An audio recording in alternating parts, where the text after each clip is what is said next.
Elle menace de poursuivre en justice les influenceuses musulmanes qui la dénoncent après que cette influenceuse a été démasquée pour avoir utilisé l'IA afin de générer des vidéos sur toutes les fondations incroyables qu'elle dirige, dans le but que vous donniez votre argent durement gagné. Cette influenceuse pleure maintenant devant la caméra parce qu'elle a été prise en flagrant délit d'utilisation de vidéos et de photos générées par l'IA, la montrant en train de mener des actions caritatives. Et elle a même falsifié sa propre récompense pour son action caritative avec l'IA. Et bien sûr, sa réaction n'a fait qu'empirer les choses. On peut donc dire que nous avons une sacrée vidéo aujourd'hui. Tous ceux qui ont encore leurs vidéos en ligne doivent les supprimer et présenter des excuses publiques.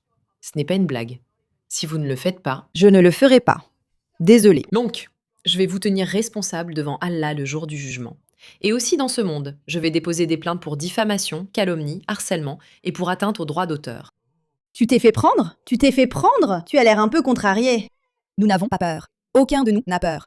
Désolé. J'ai peur, je tremble dans mes bottes. Elle va me demander des comptes pour... Ça depuis la prison, ouais. Le jour du jugement devant Allah. Et elle va me poursuivre ici. Maintenant, je pensais qu'elle parlait de créateurs chrétiens qui réagissaient à cela, mais apparemment, à la surprise de beaucoup de gens, ce sont en fait des créateurs musulmans qui s'en prennent à elle et exposent certaines des absurdités ici. La voilà en train de pleurer devant la caméra à cause du retour de bâton de sa propre communauté. Chaque jour, je reçois des mises à jour montrant ce qui se passe à Gaza.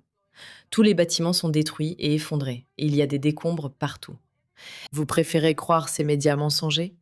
J'ai seulement voulu diffuser le message de l'islam, diffuser la vérité, aider les gens et défendre les opprimés. Vous pouvez vraiment abandonner après un seul article?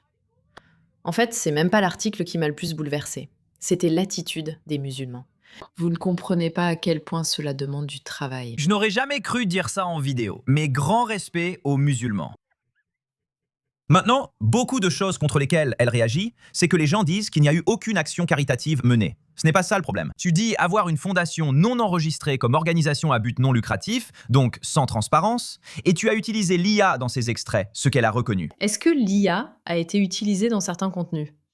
De courts contenus promotionnels contenaient de petits éléments générés par IA, créés par notre équipe marketing. Cela n'a jamais été destiné à remplacer une véritable aide sur le terrain. Donc elle admet avoir utilisé de petits extraits générés par IA et pense que le problème, c'est que les gens essaient de discréditer le fait qu'elle fait réellement du travail. Le problème n'est pas qu'elle ne fait pas de travail caritatif, mais qu'elle n'est ni agréée, ni enregistrée comme association caritative, donc l'argent va où elle le souhaite. Je ne crois pas que tout le monde dise ça à cause de la vidéo. Le prix pourrait poser problème, tout comme le fait que cet endroit en Ouganda n'existe pas.